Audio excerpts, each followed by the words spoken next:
How is it already week 5 in the NFL? Can somebody please explain how it's already week 5? Man, time is flying by. Welcome back into the Swank Tank, our Thursday morning episode. It is Thursday, October 2nd. Welcome to October. Welcome to spooky season. Welcome to Fox with NFL changing their little robot guy to represent Halloween now. He's going to be in orange. He's going to be carrying the pumpkin. It's going to be great.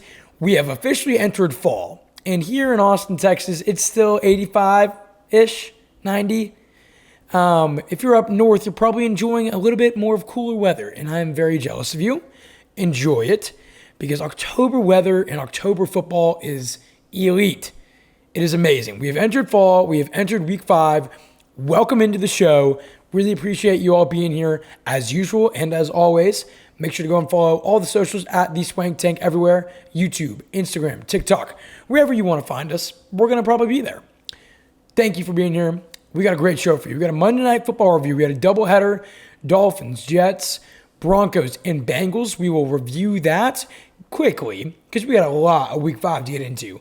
Week 5 analysis and full predictions. We go over every single game in Week 5. I give you my thoughts, my takes, my breakdown of each game, and overall who I think will win. I will flat out tell you, this is by far the hardest week I've had to predict yet. We'll also go into my season record, which has been damn good. Very proud of my season record so far. Week 5 might put a little spin on that because it looks very competitive and very interesting. Very excited to get into those Week 5 picks and predictions. And we'll wrap it up with Swank's Banks. And I'll allude to this as well. Swank's Banks got back to 500, ladies and gentlemen. After week 1, we were 0-6. And I said, you know what, guys? I just need my own preseason. Give me 1 week to just get ramped up with my bets. What have we done since week 1? We've gone 12-6, and we are back to 12-12. That's what I'm talking about. That's why you tune into the show. If you are a first-time listener, welcome in. If you are a recurring listener or watcher, really appreciate you being here. And this is week 5. I can't believe it's already here, but looking back on the last 4 weeks, it's only been a month. And we have so much more shows to do, so much more content to push out.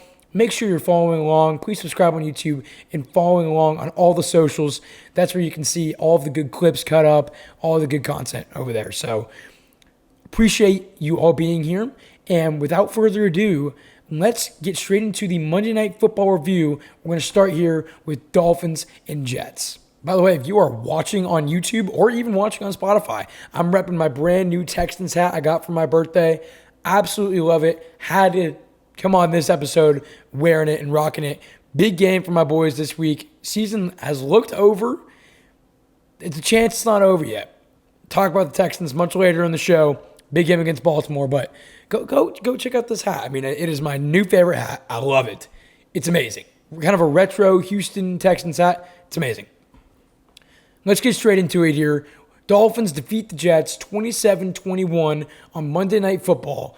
We start with the winners. As always, Tua, 17 of 25, 177, 2 touchdowns. Justin Fields on the other side, 20 of 27, 226 yards, 1 touchdown through the air, 1 touchdown on the ground, and a fumble. Have to start off here. Tyreek Hill, out for a season with a very gruesome leg injury. Surgery apparently went well, which is good. Big blow for Miami, whose season is already over in my eyes. This team cannot make a run given how poor their defense is and how just deconstructed this whole team feels, especially now with the Hill injury. Prayers to Hill. Hope he has a speedy recovery. Let's now shift over to the Jets real quick because the Jets came back in this game. Miami had a decent lead. Jets come back. What was the main reason the Jets lost this game? It's been the story for a month in the NFL, and we really emphasized this on Monday night's episode. Turnovers. The Jets had 3 fumbles lost in this game, one of them from Fields. How do you expect to win a game if you fumble the ball 3 times? It's really hard to. Really, really hard to. I mean, that's been the big motif and the big message through 4 weeks through this NFL season. The team that is winning the turnover battle is majoritively winning these games.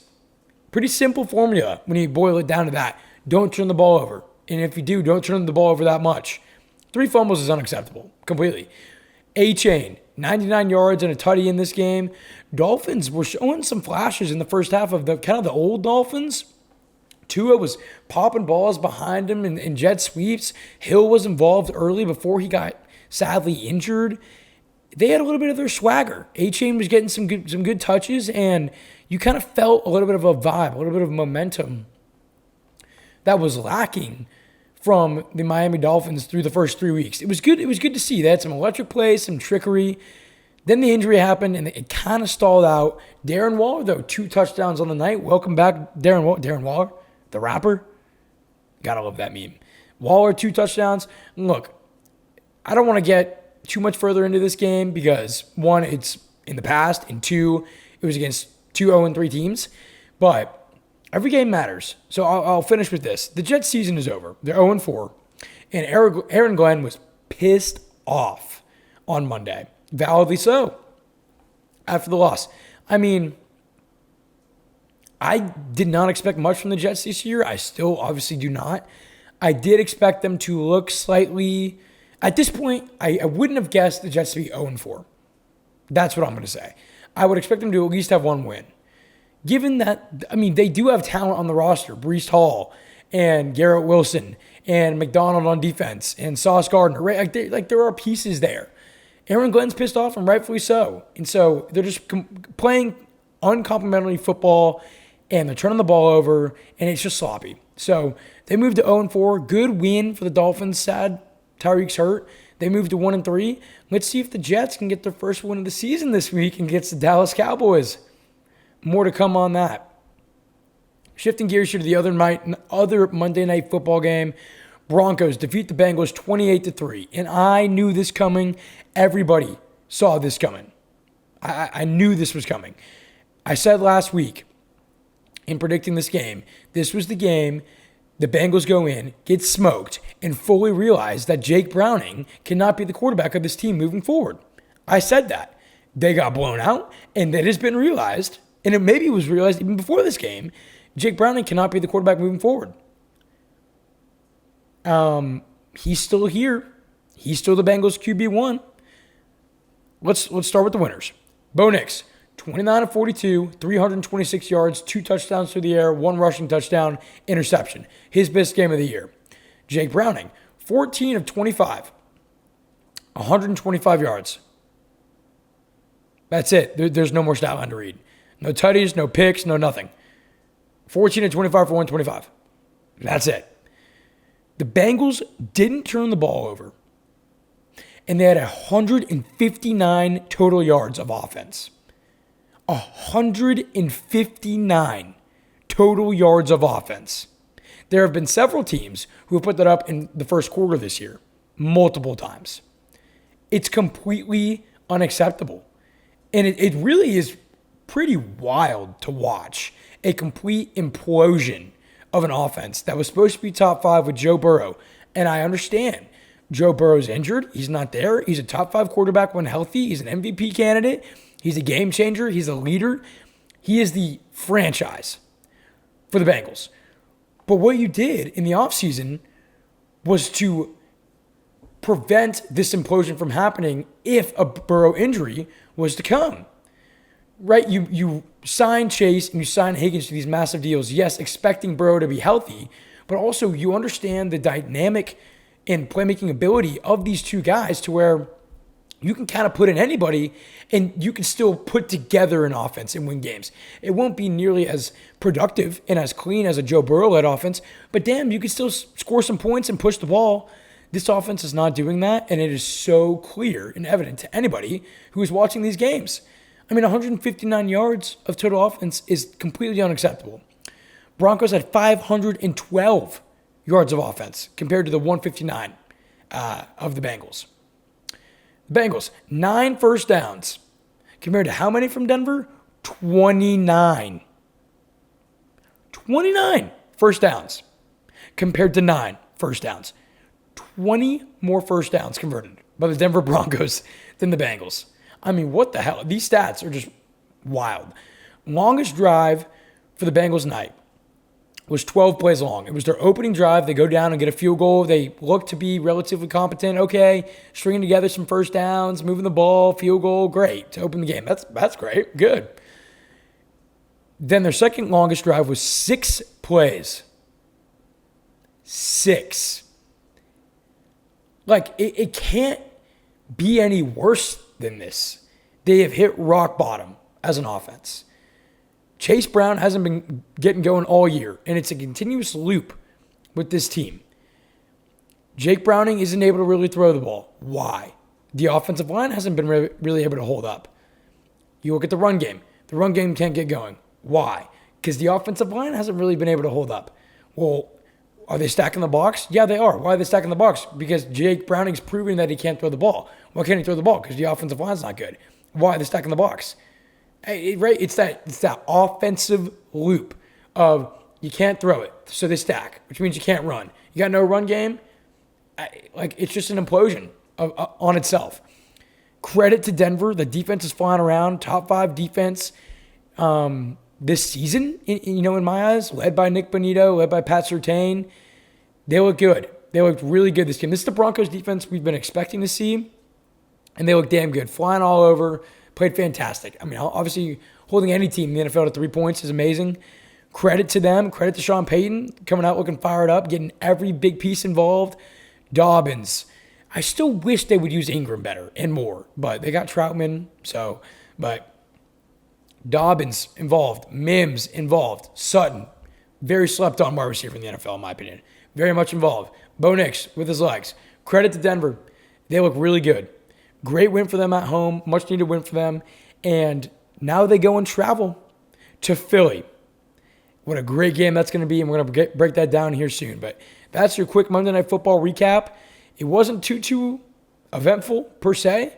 But every game matters. And a win is a win in the NFL, like we always say. And with that being said, let's transition right on over to Week 5 of the NFL season. Let's get to it. First game of the Week 5 slate. And it's a pretty good one. Or was it going to be a good one?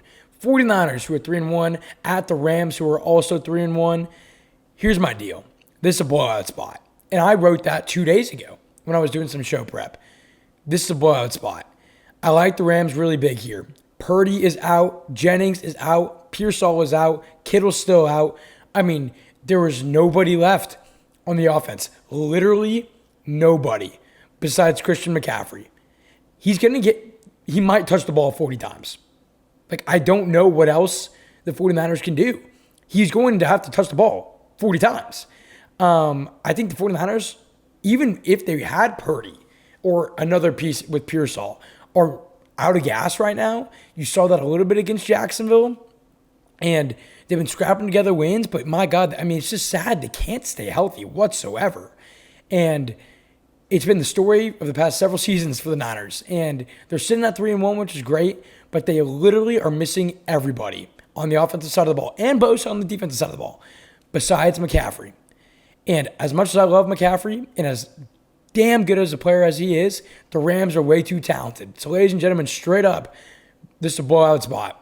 And I got the Rams 2 nights ago at -6.5. That line has now moved to -8.5. I feel very confident in 6.5. I still like 8.5.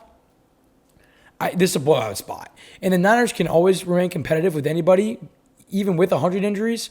But at Rams, Thursday Night Football, I like the Rams by at least 10 here. At least 10. So I would take them to cover, even though I got in at 6.5. Bang, bang. I just think the Niners are out of gas. They're way too dinged up. Puka's been playing unbelievable. He's wide receiver 1 in the NFL right now, clearly. Stafford's been playing great, 8-2 touchdown to interception ratio. Both defenses are playing well, but no Bosa for the Niners again just makes it, much harder for them to get a pass rush against a Rams O-line who's played overall pretty well this season. Against Houston, they played well to start the season. I know that. And, they've been playing solid football. They've had some tough games. They played Houston. They played the Colts last week, who were unbeaten. They played the Eagles in a game they should have won. I mean, they've had a pretty tough schedule so far through 4 weeks. And this Rams team, especially last week, They got a little lucky, but they've been firing, and they look good. So 3-1 at home with all the injuries. Give me the Rams. Pretty simple here. I think it's a blowout spot. Niners are just too dinged up, out of gas. Give me Stafford. Give me the Rams here. We're going straight now to the 2-2 Vikings versus the 1-3 Cleveland Browns in London. Ever seen Friends? In London, Joey Tribbiani, classic. Dylan Gabriel, big storyline here, getting his first NFL start. Joe Flacco, we touched on it last week. I said, Flacco, if it's not next week, needs to be benched. And look what happened. Joe Flacco gets benched for the one and only Dylan Gabriel, the OU and Oregon quarterback. Dylan Gabriel joining elite company of Oregon quarterbacks, including Justin Herbert, Marcus Mariota, and Bo Nix. Very nice. Very nice there, Mr. Dylan. What do you think Dylan Gabriel's stat line is going to be? So last week, I asked you that question about Jackson Dart. Look what he did in his first NFL start. He got a win against a undefeated Chargers. Can Dylan Gabriel get a win in his first NFL start with the Cleveland Browns in London, the UK? I think my answer is no. I think it's no. But you let me know what you think. Because I think they're a little different. Dart, Gabriel, I would be a little bit more confident in Dart overall. Dylan Gabriel, though, welcome to the show. Over-under for this game, by the way, is 35.5. I'm pretty positive that's the lowest line of all season so far by at least 2 points. I mean, 35.5, are you kidding me? That is ridiculous. So low, but also valid. Like, that is pretty valid. Given the Browns' run game defense and Dylan Gabriel first start and the Vikings being completely hit or miss as a team in what they can do so far this season. That being said, this is Vikings 1,000%. This is a big lock for me of the week. Very, very confident. I do not imagine Dylan Gabriel having a Jackson Dart-esque win here. The biggest thing, there's two. One, obviously Gabriel's first start. Usually quarterbacks on their first start, especially away from home, and especially on teams that are bad, don't succeed very much, especially against teams that are relatively competent that they're playing. That's the real thing here. Another big thing. Where did the Vikings have to travel to? Because they were already in Ireland. So going from the Ireland to UK, not that big of a deal, right? You've already been over there. The time zone's way different. You're not taking, a extra long flight, from Cleveland, Ohio to the UK, like 6, 7, 8 hours, whatever it is, maybe more. I don't even know. It's long, though. And time difference and getting acclimated to that. The Vikings have been there for almost 2 weeks, right? That's a huge deal. You think Kevin O'Connell and the Minnesota Vikings are not going to be prepared for a Dylan Gabriel-led Browns offense while also being able to not travel very far and going to London because they were already in Ireland? This is one of my biggest locks of the week. It's Minnesota, and it's Minnesota big. And that's not necessarily a big take, but, Gabriel brings that unpredictability. I'm saying I believe in O'Connell. I believe in Brian Flores especially to understand what Gabriel brings to the table, to understand what the Browns bring to the table as a whole. That's why I'm so confident in Minnesota, along with them not having to travel far. I think the Vikings bounce back here after a tough loss last week to the Steelers. I think Jefferson does his thing.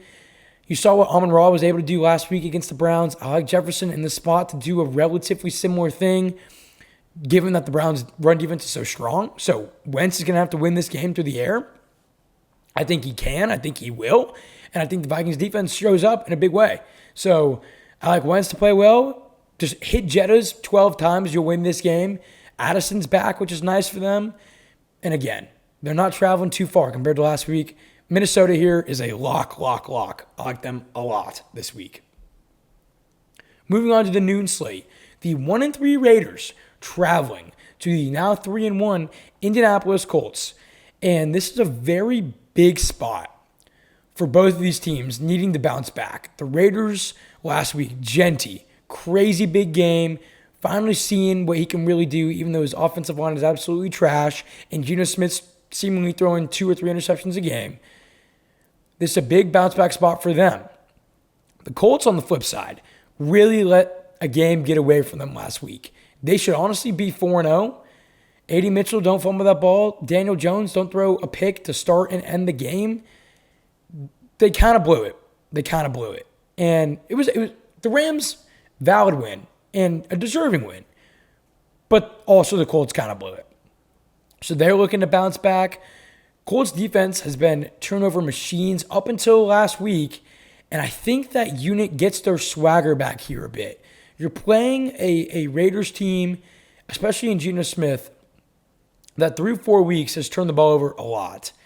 And Geno has struggled, right? I said last week we need to start the narrative here about Geno Smith, which is, can he really lead this Raiders team into the future? He's on a 2-year extension, so he's here next year too, for the time being. That could change. But for the time being, do you believe in Geno Smith? I really didn't before the season started. I still don't, obviously, give him his performance. Colts defense has been able to really make some big-time plays and take it some picks to the crib and just force a lot of clutch turnovers. I think they get that swagger back here. They weren't able to turn the ball, get some turnovers against the Rams last week very much. I think, if at all, I think they get that swagger back here a little bit in their own building. Geno's interception problem's big. Colts run defense has been solid with only 384 rush yards, total rush yards given up. So it's under 100 a game. Genty here, I mean, I like to see high volume from him, but I don't think he's going to find a lot of success. I like this game to be relatively close. I think it's relatively close. Again, the Raiders, week in and week out, are a competitive football team. That doesn't mean they're going to win. Give me the Colts here to win, strictly because their defense is able to create turnovers, and Geno Smith's problem through the air right now is accuracy and is turning the ball over. It's a good matchup for the Colts in this position, given that the run defense has been pretty strong to start the year as well. I like the Colts to win here. Pretty purely, and although this game might be somewhat close, Colts at home, needing to bounce back, give me Indianapolis here. Ladies and gentlemen, this is where things get very, very interesting. Those first 3 picks I feel pretty confident in. Rams, Colts, and Vikings, I feel very confident in those 3 picks.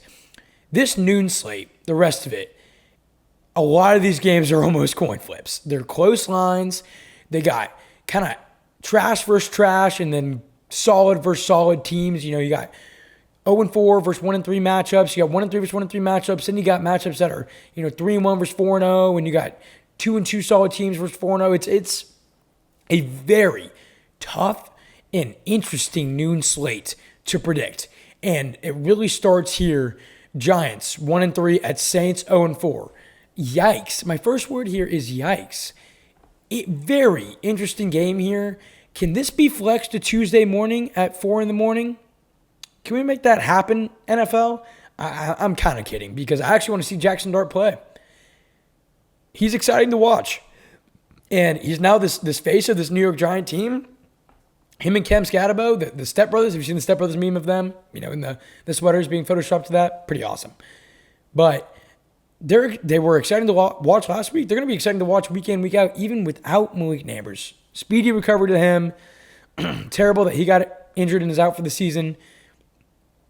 It's terrible. But Kellen Moore still searching for his first win with the Saints. Saints 0-4. Rattler still searching for his first win as a starter. Giants coming off the big win, right? I like them here again, though, as well. And they are not favored. The New Orleans Saints are favored in this game, which is kind of crazy to say because the Saints, how they've looked all season, I'm amazed they're favored in any game. This game can go a million different ways. But what makes me the most confident here is the Giants' defensive line versus that Saints' offensive line. Saints' offensive line's only giving up 9 sacks. They're middle of the pack, given that. But when you look across the board at all these matchups, what makes you the most confident in this game to pick a winner? Is it Rattler? No. Is it Dart? No, not yet. Is it the Giants' secondary? No. Is it the Giants' offensive line? God, no. You have to pick something. Something's got to be a deciding factor on which way to go.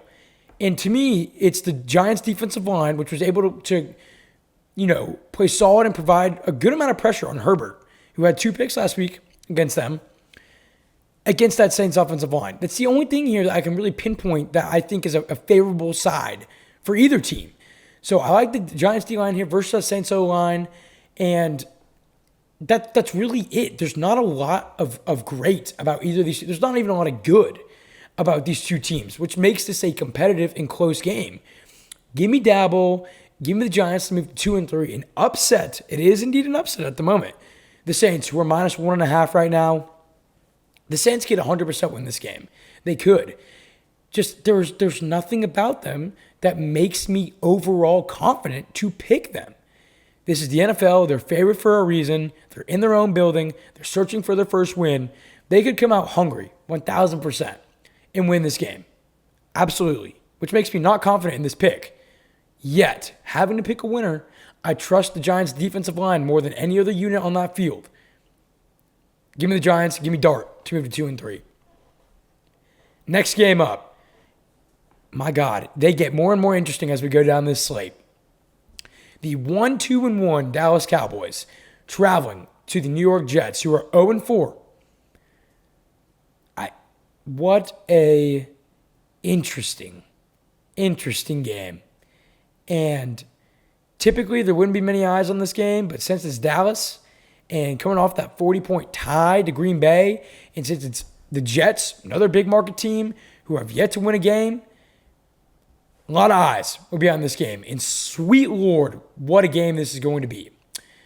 Similarly to the Giants, this can go 1,000 different ways. I'm not sure people are really ready for this game, including myself, and know what's going to happen whatsoever. So I'm going to do my best here over the next 2 to 3 minutes to try to break it down and give you my prediction. Dallas has the best offense in the NFL in terms of yards per game, and they are dead last on defense in terms of yards per game. Literally cannot be more opposite, and opposite sides of the seesaw, outbalancing each other. Best offense in the NFL in terms of yards. Worst defense in the NFL in terms of yards. The Jets, let's break them down. They aren't great at anything. They're not even really good at anything. At some point, Aaron Glenn has to win a game. It could be here. It could be next week. At some point, the New York Jets have to win a game. They're not going 0-17. They're here at home, and I'm just going to do it. I'm going to pick them here in New York to get a win. I think the Jets, it's another upset. I've got some good I can't call them good upsets because I don't know if it's going to happen yet. But I am predicting them to win this game. New York, in New York. Last week, they strutted back a bit against the Dolphins to try and win it. It was a little bit too little, too late. They came up short, but they fumbled the ball 3 times. 2 of those fumbles came in the first half, and another one came immediately in the third quarter. After those were gone, already happened, whatever, the offense looked relatively competent. And I think, this team's got a lot of problems. Aaron Glenn went off on them. Fields, there's not a lot to play for. They're 0-4. They know they're not going anywhere. It's tough right now for the New York Jets. And like I said earlier in the show, they're very much an incomplete team. That being said, the offense after those fumbles last week was decent. I think they carry some relative offensive momentum here over against the Cowboys defense that is just god-awful. It's terrible. They cannot stop a fly. They let Russell Wilson look like an MVP against them a few weeks ago. That was their only win also, was against the New York Giants. And they gave up 37 to the New York Giants. Outside of that, their best defensive game was week 1 against the Eagles. And I believe they gave up 24 that game. They let the Bears mollywomp them. They let Green Bay score 40 on them. Guys, the Jets could put up 27 points this game. Is that not crazy to think about? Justin Fields and the Jets could put up 27 points this game. Dak and co will still put up numbers here for sure, 1,000%. I like Dak's been playing an elite level of football. Pickens has been playing phenomenal football, especially last week with Lamb out, had a ton of volume. I mean, he could be a wide receiver 1 on a majority of teams. He's playing great. Dak and that offense are going to get theirs. They're going to put up points. They're still going to overall succeed. Don't get me wrong there. Don't mishear me there. But I like the Jets here to upset them with Wilson getting a touchdown and Fields doing everything he can with Breece Hall. Literally scrambling, chucking balls up. Scrappy play from Fields and Breece Hall here to try to get that first win. And that's who Aaron Glenn is as a coach. He's scrappy, right? He doesn't look complete yet. And granted, he's only had 4 games to be the head coach of the New York Jets. And it hasn't looked great, but he is a scrappy coach. And you got to give – the thing about the Jets this year is that they have fought, right? They have been in close games with the Steelers in week 1. They have been in a close game last week against the Dolphins.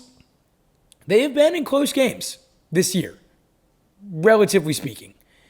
I think that they played the Bills and got blown out. Outside of that, the other 3 games have been a competitive game. The Bucs, they had the lead with 2 minutes to play.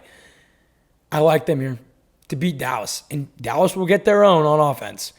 Give me the Jets to upset the Dallas Cowboys. Whoa. We'll see if that one happens. That's going to be damn interesting. We're going to keep on treading, moving along here. Best game of the noon slate potentially here. The 2-2 Denver Broncos traveling to the 4-0 Philadelphia Eagles. Week in and week out, the Eagles have had these best games of the noon slate. They had the Bucs, they had the Rams, now they got the Broncos. I mean, they're playing some damn good teams. Some very, very good teams. And yet they sit at 4-0. Eagles are minus 3.5 here. Man, what a good game this is going to be. This is going to be, I think, the best game of the noon slate. Eagles have played, throwing the Chiefs in there. They threw the Chiefs, the Bucs, the Rams. Now they're playing the Broncos, and they played the Cowboys week 1, who gave them a good run. Wow. Definitely the hardest first 5-game stretch of the season by any team, I believe.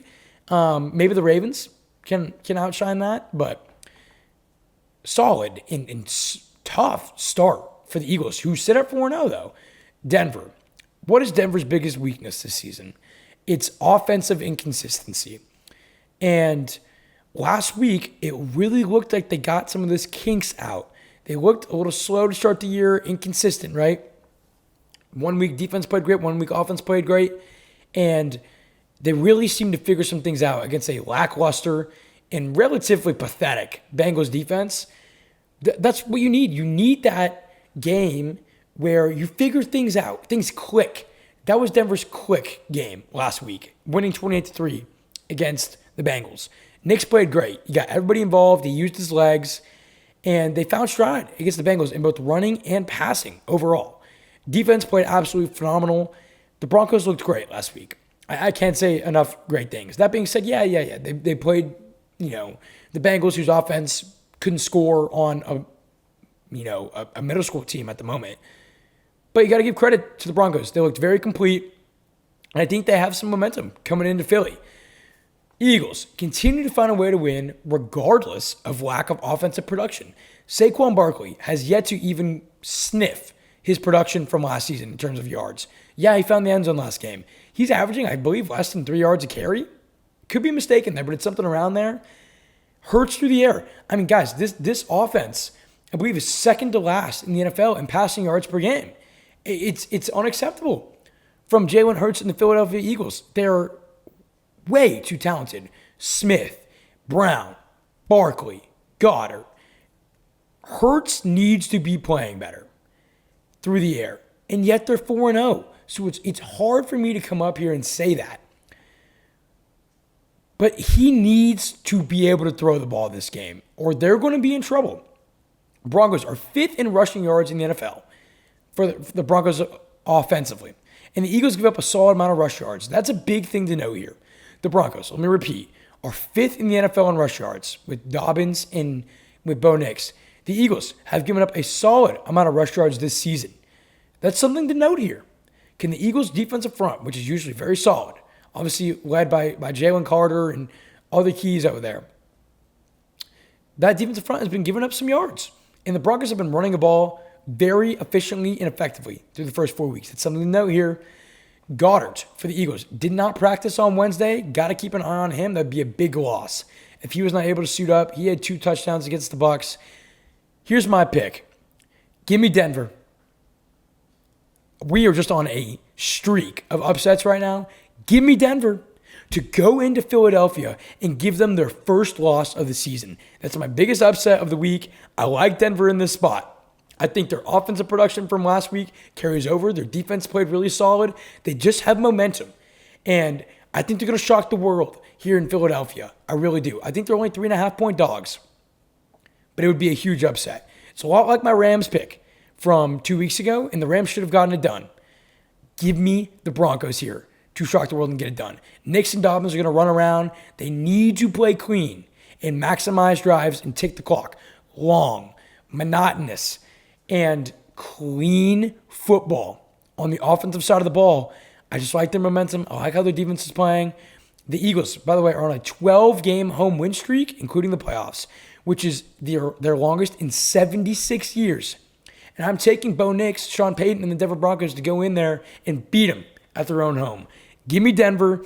I just think Hurts and that offensive inconsistency at some point has to catch up to them. This is a spot where it can, given the Broncos defense and given the Broncos ability, when they put everything together, to be a great team. Give me the Broncos here. Big upset. Let's keep things moving along now. We have a kind of a crap fest here, respectfully, between the 1-3 Dolphins traveling to the 1-3 Panthers. Carolina Panthers. What a team. Both these teams lack identity. Both these teams lack defense. And my first 3 words here that I wrote prepping for this game analysis was WTF. I'm not going to say the words. Just WTF. The Panthers got embarrassed last week and looked like they gave up against New England. Bryce Young looked like he gave up. I've been seeing video clips of him in practice. Without that Bryce Young smile, you know that Bryce Young smile he had at Bama, that Bryce Young smile he had last year through the last 6 weeks of the season when he was playing well and winning games, that seems to be fully gone at the current moment. I want to see that back, and Panthers fans do too. Dolphins finally found life last week, and then Hill got that terrible leg injury. Offensively, they kind of faded a bit after that. Dolphins are minus 1.5. Oh my gosh. Dolphins are minus 1.5 here. And this seems like another coin flip of a game. In all honesty, I'm just going to take Miami. Both these defenses are pretty terrible, yet the Dolphins side has had more life recently. Against the Bills a few weeks ago, yeah, I believe they gave up 31, but they were relatively competent. Last week against the Jets, relatively competent. This Panthers defense, you take out that absolute one-off weird game, credit to them, but one-off weird game against the Falcons, and this defense has been pretty much definitely bottom 10, if not bottom 5. They just look dead. Like, the team looks like there's no fire, no pop, no emphasis to win, and no motivation right now. Like, I liked what I saw from McDaniels last week. It showed some fire and showed some intensity, some energy on the offensive side of the ball for Miami. A little bit of trickery, right? The McDaniels way. And that gives me enough confidence here to give me the Dolphins on the road. Tight ends have had, decent success against the Panthers so far this year. Waller had 2 touchdowns last week. That could be something to note.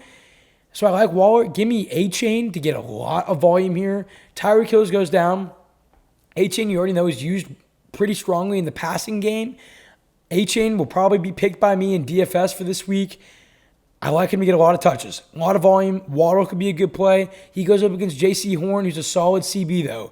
So I like A-Chain here to get a lot of volume. I like the Miami offense, even with Hill down, to have just a little bit of pop. Something needs to give on one of these two teams. Somebody has to step up and show some damn intensity. And I think McDaniels off a win in their offense can do that here. So give me A-Chain to get a lot of volume. The Panthers just look dead overall right now. Give me the Dolphins to win this game and move to 2-3. Next up, my Houston Texans, who are 1-3, traveling to Baltimore to take on let me check my notes. Oh yeah, 1-3 Baltimore Ravens. My Lord, this slate, again, continues to get harder to predict. This game is intriguing for I keep saying 1,000 because it's true. Well, let's go with 1,000,000 different reasons. We'll start here. The Houston Texans have never won a game in Baltimore. You're probably thinking, what did Swank just say? You heard me correctly. The Houston Texans have never won a game in Baltimore. That includes regular season, that includes playoffs. Ever. They were established in 2002. It is 2025. This is not some random NFC opponent that they see once every 5 years. They play the Ravens pretty often. They've never won there. Ever. That's something to note. Very much something to note. And I am fully aware of that here. The biggest thing here, obviously, is that the Ravens' whole team is in the hospital, metaphorically speaking. Lamar Jackson, he's not going to play. I understand there's rumors about him, maybe giving it a run. It's not going to happen. He didn't practice Wednesday. They're not going to play him here. They're not going to risk it. They just won't. He's their franchise. Lamar Jackson's not going to play. I know that. Everybody knows that. Along with that, Awuzie, Humphrey, Ricard, Roquan Smith, Ronnie Stanley, and Nate Wiggins all didn't practice Wednesday. Let's go over those names one more time. Lamar Jackson, Awuzie, starting CB. Humphrey, starting DB. Ricard, starting fullback. Using that offense a good amount. Roquan Smith, starting defensive piece. I like to say he's linebacker, but I think he kind of lines up at DN sometimes. Ronnie Stanley, offensive lineman, one of their best. Didn't practice either. Oh, and by the way, their other CB and Nate Wiggins also didn't practice. Awuzie, Humphrey, Wiggins. In the secondary alone, all didn't practice Wednesday. Throw in their best player in Lamar Jackson. Throw in Ronnie Stanley. Throw in Patrick Queen. Or not Patrick Queen, excuse me. Roquan Smith. Like, what happened against the Chiefs? I mean, were the Chiefs just taking out these guys' knees? What the hell happened? Everybody got dinged up. Everybody got injured. And if you go look at the Ravens post today on Twitter or wherever, from their injury report, it looks like you're reading off a menu. Oh, let's just call it, you walk into a McDonald's or a Chick-fil-A or wherever you're going, and the menu's not huge, right? Let's use Chick-fil-A. They got a solid 12 items on the menu, give or take. I looked at that Ravens injury report, and I was like, my eyes were scrolling. I couldn't believe how many injuries they had on that report today. It's crazy. You got to go check that out. You have to. And they had other injuries too. Other guys were limited. Van Noy, limited in practice. I mean, they're just unbelievably dinged up. Back to the Texans here. Coming off a much-needed win, their defense continues to look solid. They've given up the least amount of points in the NFL through 4 games. And they were firing last week. That defense, D'Amico Ryans gave up the play calling to defense coordinator Matt Burke. They look damn good. So, look, the Ravens here are dinged up and will still 1,000% be in this game, regardless of if all those players that didn't practice on Wednesday don't play. They'll still find a way to be in this game. In Baltimore, with the Texans never having won in Baltimore, this game will be competitive. That is almost a promise. This game will be competitive 1,000%. The Ravens, hell, can maybe even win it, given Derrick Henry's track record against Houston. Go and pull that up. It's crazy. It's wild. Derrick Henry owns the Texans overall. He eats against them. But here I'm taking Houston. That's my pick. They're favored by 1.5. Lamar's not going to play. It's the biggest thing, and along with a ton of other key pieces. Stroud played well last week. If that's secondary, if all those 3 pieces don't play, there's a chance Stroud has a really strong game. Something seemed to click last week, just a little bit for them. And Ed Ingram on the offensive line is playing well for them, which is a positive, given that their offensive line has been pretty atrocious through 4 weeks. Still a big problem there. Give me the Texans on the road to get their first win ever in Baltimore and their first road win of the season. Give me Houston. Getting straight into this next game, we're going to keep this one quick.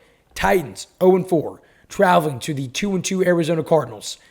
Cardinals are minus 7.5 here, and there's really not a ton to break down. It's simple. Give me Arizona.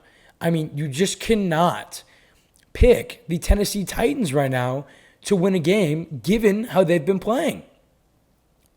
I said on Monday night's episode, they're dead fish. They're a dead fish sitting in the water, being pecked at left and right by other mammals and other little critters in the ocean, in the lake, whatever body of water you want to call it. The Tennessee Titans are dead in the water, especially with Brian Callen at the helm. And I got in a valid debate on TikTok with hopefully a listener, about what the main problem is with Tennessee. And there's a million of them. That's what he was trying to say. There's a million of them. So why is it Callahan's fault? This man has won, I believe it's 3 games since being signed to Tennessee in 2024. Also, yeah, it's a big organizational problem. And yeah, their roster is terrible. My big point was look at other teams in the NFL whose rosters suck. The Saints, the Browns, even the Giants overall, who are still competing. The Tennessee Titans are not competing. They're getting murdered. That's my big point here. Is like, yeah, their roster is terrible. There's some other really bad rosters in the NFL, yet those teams have competed in games. Callahan's lost the locker room. He's lost everything. I didn't like the hire from the start in 2024. I talked about that last year. And I keep calling for him to be fired. Something has to change, or else they're going to continue to get blown out. And they're going to lose this game. They will. Cards have lost 2 straight and they need to get back in a get right game here. They get that. I think Marv plays well. He found his newfound confidence last week in a touchdown catch against the Rams, I think. And I think he plays well. He's got his kind of confidence and swagger back, hopefully. Interesting note, Trey Benson put on IR. So they're down Connor, they're down Benson. DeMercado, to me, is going to get the most volume, especially in the passing game. When you're looking from a fantasy perspective, what do you want? Yeah, you want a guy that can get some volume in the run game, but the passing game's huge, especially in PPR leagues, which most people are in. He will be used in the passing game this game. Give me minimum 4 receptions from him. Give me minimum 30, 40 yards in the air. You take that 6, 7 points right there alone.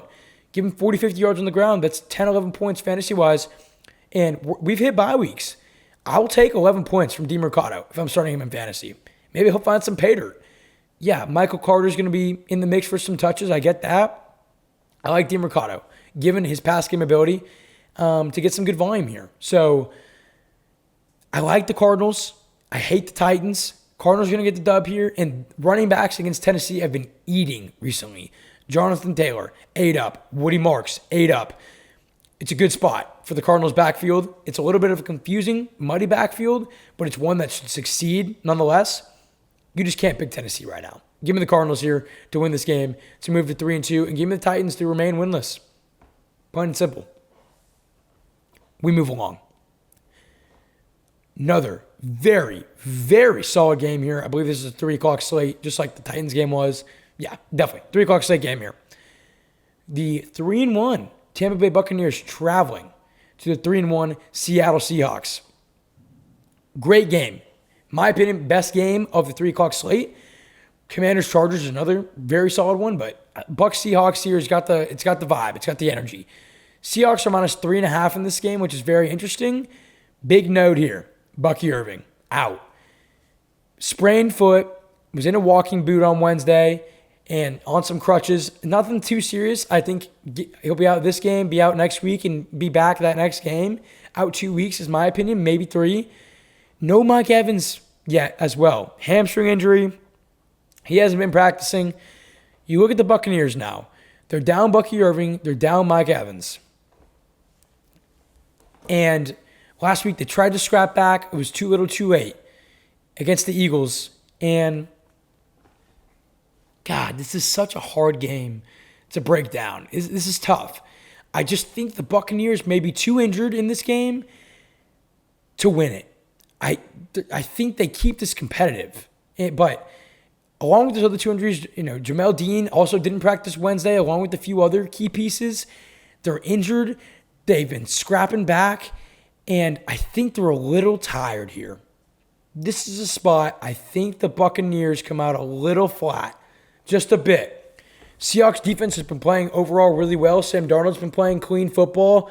And this just feels like a spot for Seattle to get it done, given the circumstances for the Buccaneers. So Seattle just been very solid, both offensively, defensively, and special teams.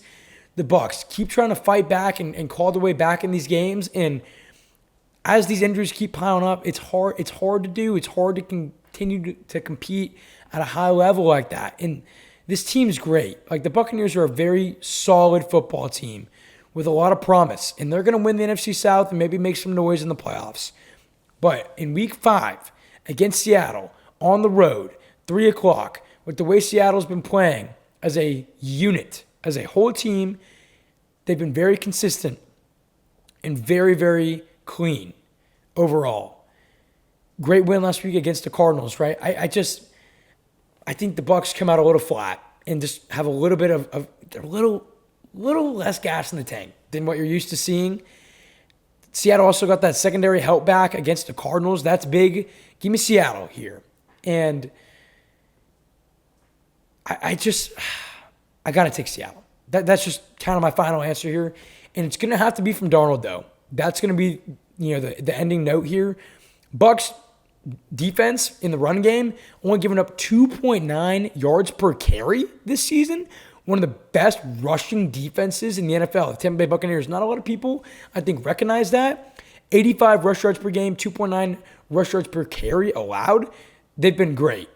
Almost dominant in stopping the run. You have Charbonnet. You have, obviously, Kenneth Walker. And why was I thinking Kenneth Murray there? My mind went a little blank. Kenneth Walker. I think they're going to struggle in the run game. They kind of struggled in the run game a bit against the they were fine in the run game, I guess, actually, against the Cardinals. But the week before, they kind of struggled a bit in the run game. And, yeah, against the Saints, Walker didn't put up a lot of yards. He found Pater, but that's because they were in the red zone a lot. But overall, the Buccaneers' running defense has been very, very solid. Sam Darnold's going to have to win this game. I think just the Bucs come out a little flat. I think Darnold, if he plays clean, can absolutely win this game for him. Give me Seattle here to get the dub at home against a scrappy Buccaneers team. Give me the Hawks. We move along here to the Detroit Lions, the 3-1 Detroit Lions, traveling to the 2-2 Cincinnati Bengals. This one's going to be relatively quick.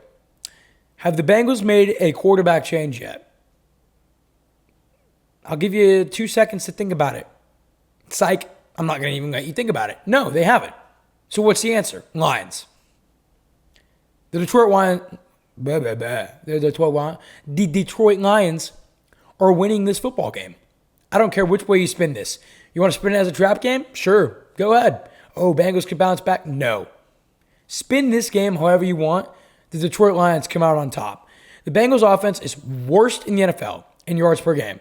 They've been terrible with Jake Browning. They're turning the ball over. They've got no run game. The offensive line sucks. The defense doesn't make up for it because it's not good either. The Bengals are an absolute disaster. They have nothing going for them whatsoever. Jamar Chase's emotions, as kind of warranted, got the best of him last game. Was kind of not yelling, but kind of confronted Zach Taylor a bit.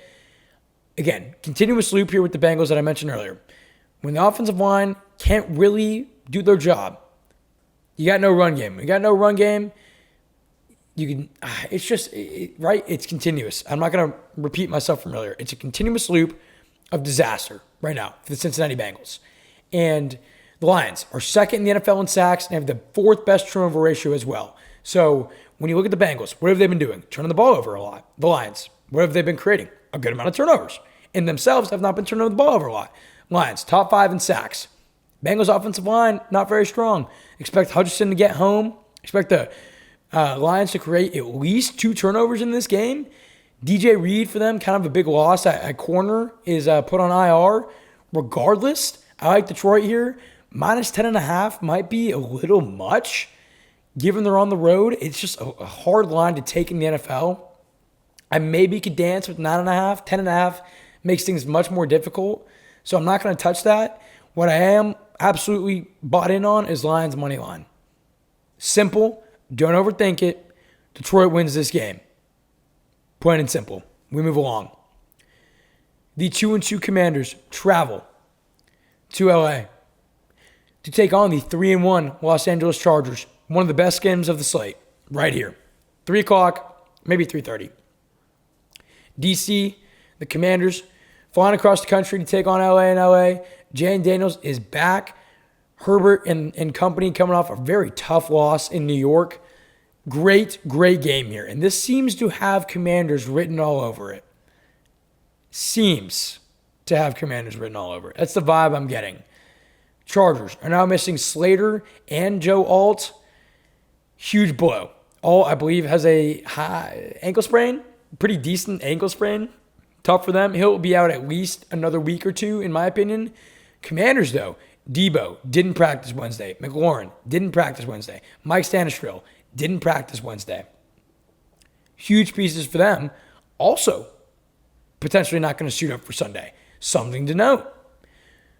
The Chargers' biggest weakness last week, going back to their loss against Dart in New York, was that they were 4-12 on third down, 0-1 in the red zone. Only one red zone appearance, and they were 0-1 in the red zone. And they had 14 penalties. A very uncharacteristic game from the Chargers and from Harbaugh as a unit and as a whole, as a team. I expect that to change here. I don't expect them to continue to have 14 penalties, obviously. I don't expect them to be 0% in the red zone, and I don't expect them to be 4-12 on third down again. This is the NFL, right? Week in and week out, it's hard to win. It's always hard to win. But also, maybe something even bigger than that. Last week, they only ran the football 12 times. Did you know that? They ran the football 12 times against the New York Giants. You know how many yards they had? 128 yards. They were averaging 10.7 yards per carry. Where did the run game go? Why did they get away from it? I don't know. Yeah, they were trailing in this game. Not by a lot. It was a very competitive back and forth game the entire time.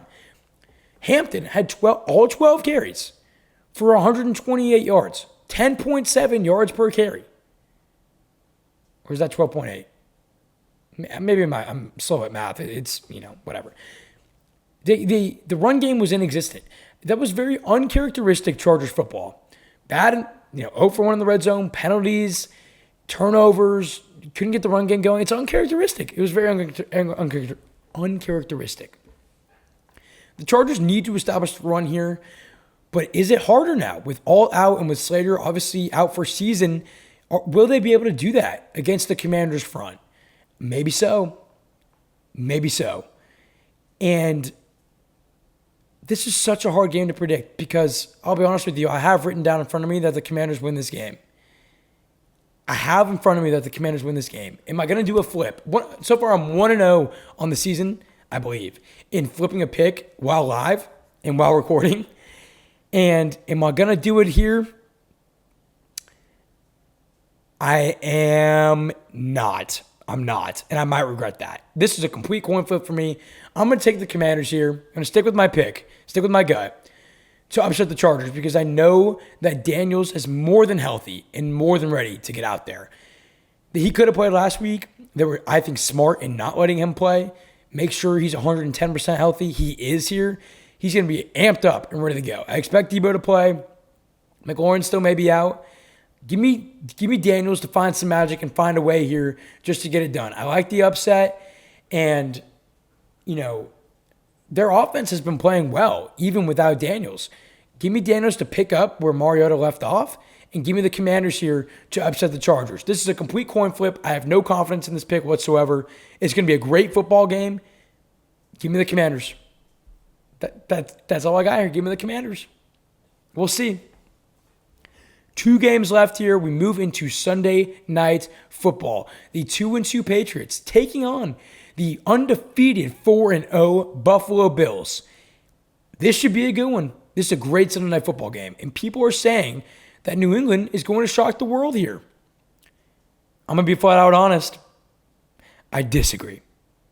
I like Buffalo here. And there's one big reason. I like Buffalo to move to 5-0. Biggest flat out reason, and it's an evident one. Home field prime time in regular season makes this a very, very hard game for New England to win. Why is that, Swank? Not only because the Bills' environment is top 3 in the NFL, not only because the Bills in prime time with Josh Allen are a very hard team to beat by themselves. What did I say against when they played the Steelers? And I was spot on with what I said. Do you remember what I said? I stated that the Patriots wouldn't win that game because of the Steelers' veteran leadership. The Patriots are a young team. Drake May in year 2. Henderson in year 1. Boutte is young over there. The only veteran on that offense, they have 2. They have Hunter Henry and Stephon Diggs. But their leader, Drake May, in year 2. Mike Vrabel, year 1, as the New England head coach. Going into Buffalo at night, Sunday Night Football is a very, very hard place to play. Super hard. And with an overall inexperienced core, I think that's just what the difference maker is here. This matchup, honestly, though, is very, very strong. It's a very good matchup here for New England, in all honesty. Pat's run defense has been elite, while the Bills' run offense has been elite. Bills' run offense averaging the most rush yards per game in the NFL. James Cook, Josh Allen, obviously being the 1-2 punch there. They're leading the league in rush yards per game. Yet the Patriots' defense, rushing-wise, has been very strong. Very, very strong. That's what makes this game really intriguing. So, along with that, Josh Allen has not had a tremendous amount of success versus New England in his career.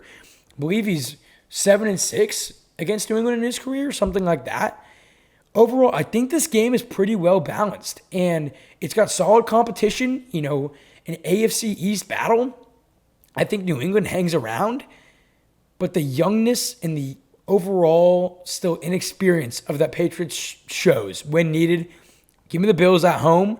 Give me New England to hang around. I like New England to cover. It's not one of my favorite bets, but I would take that. Really solid game on Monday Night Football.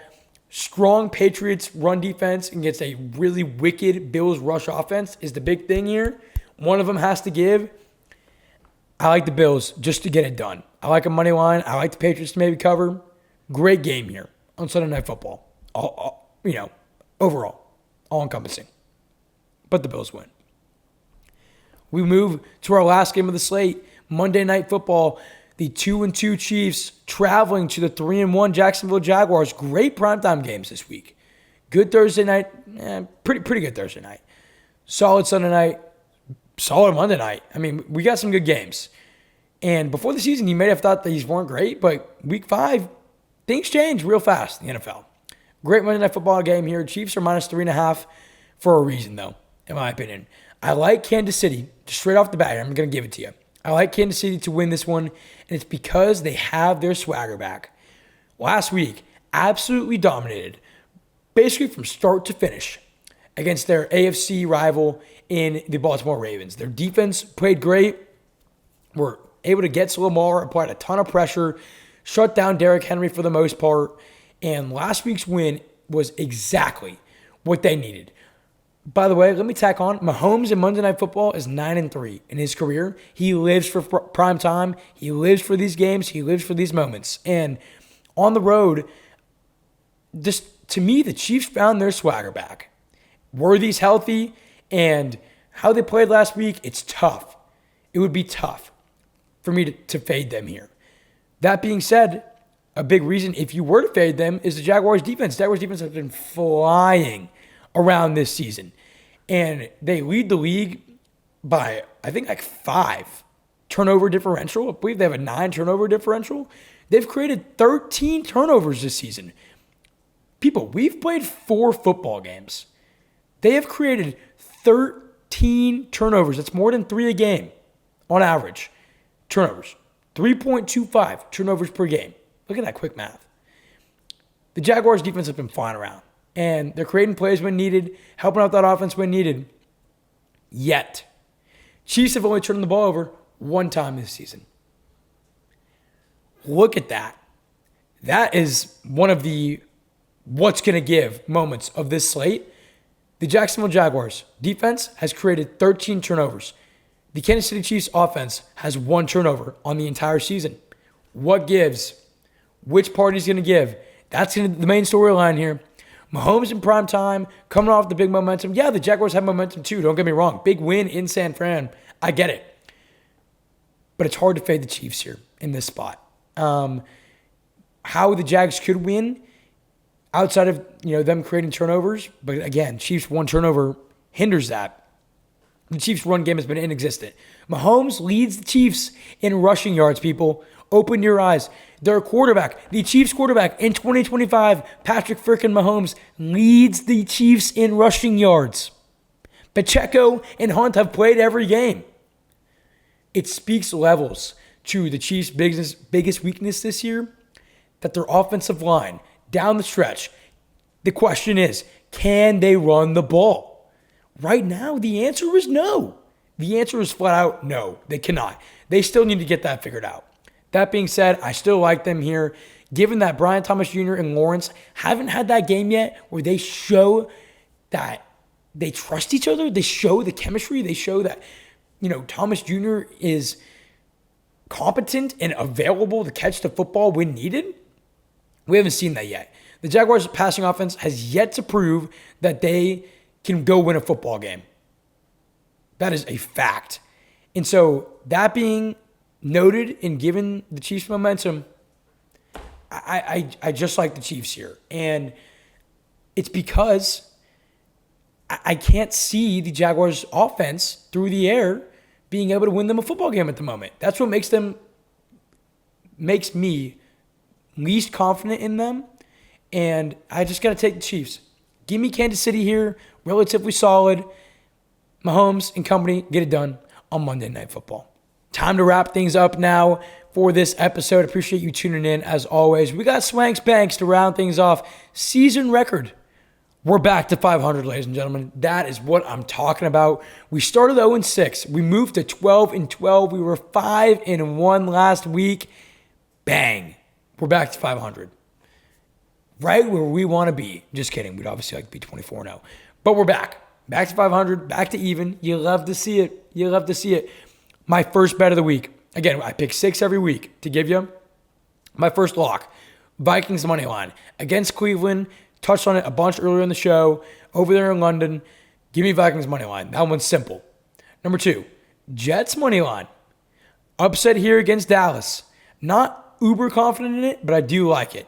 Aaron Glenn, scrappy Jets team against a Cowboys defense that couldn't stop a cold. It's a vibes pick here. It's a vibes pick. It feels like the Jets season's already over, and it may just be at some point Glenn's got to get his first win. I think it could be here. Give me the Jets money line to get it done against the boys. Number 3, I like Dolphins -1.5. So I like Dolphins to win the game against the Panthers, given that their offense is the only thing relatively to look forward to in watching this game. Is the only thing that has a little bit of momentum. If you're going to take the Dolphins to win, you might as well take a -1.5. That's the bet here. Dolphins -1.5. Number 4, Broncos money line. They're at Philly, and I'm taking the damn Denver Broncos to win this football game. I know. It's crazy. It may just be crazy enough, though, that it works. And for reasons I explained earlier, Denver feeling that momentum. Eagles not being able to find the offensive consistency. Eventually, they're going to have to take an L. I don't care that their 76-year record is what's standing right now for consecutive home wins, including playoffs at 12. I don't care about that. Give me Denver to go into Philly and get the win. Number 5 for bet. Why did I say it like that? My number 5 for Swank's tank. No. What is wrong with me? Oh my gosh. I'm losing over here, people. You can tell it's the end of the episode. My 5th bet that I love for Swank's Banks for week 5. Patriots Bills under 48.5. I think the inexperience shows just a bit for New England. I think that's why they don't win this game. I do like them to keep it close. Josh Allen in his career has not had a ton of success against New England, especially in recent years.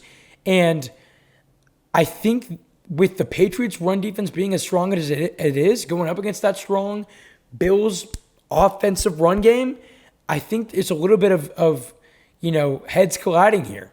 A little bit of, collision, impact. A little bit of a not defensive game, but more of a defensive game than maybe one may believe. So I'm going to take under 48.5 here. I could see this game being 23-20, and I think that fits the mold great. Give me under 48.5. And my favorite bet, my Swank tank, which is only 1-2 on the year, sadly. But we're 12-12 overall. So we're chilling. My Swank tank is Chiefs money line. I like them a lot on Monday Night Football. We just touched on that game. Give me the Chiefs to get the win. And that's going to wrap up Swank's Banks. That's going to wrap up our episode on this Thursday morning going into Week 5. Appreciate everybody for tuning in as always. Go and follow on all the socials. Let's have a great Week 5. Let's see if this is the week we go 16-0. Can we go 6-0 in bets? Can we go I guess not 16-0 because 14s have a bye week. Is this the week we go 14-0? We could. It very much could be that week. Why not us? Why not this week? Why can't we go 6-0 in picks? Why not? Pick A-Chain and DFS. I definitely will be. Just do it. And enjoy your weekend. Enjoy your Week 5. Enjoy the college football side as well. It's a good one. And we will see you on Monday. Stay tuned for all the content coming your way this weekend. Hopefully your team gets a dub. If you're on a bye, root for the Texans, why don't you? Have a great weekend. Enjoy your NFL Week 5. I'll see you on Monday.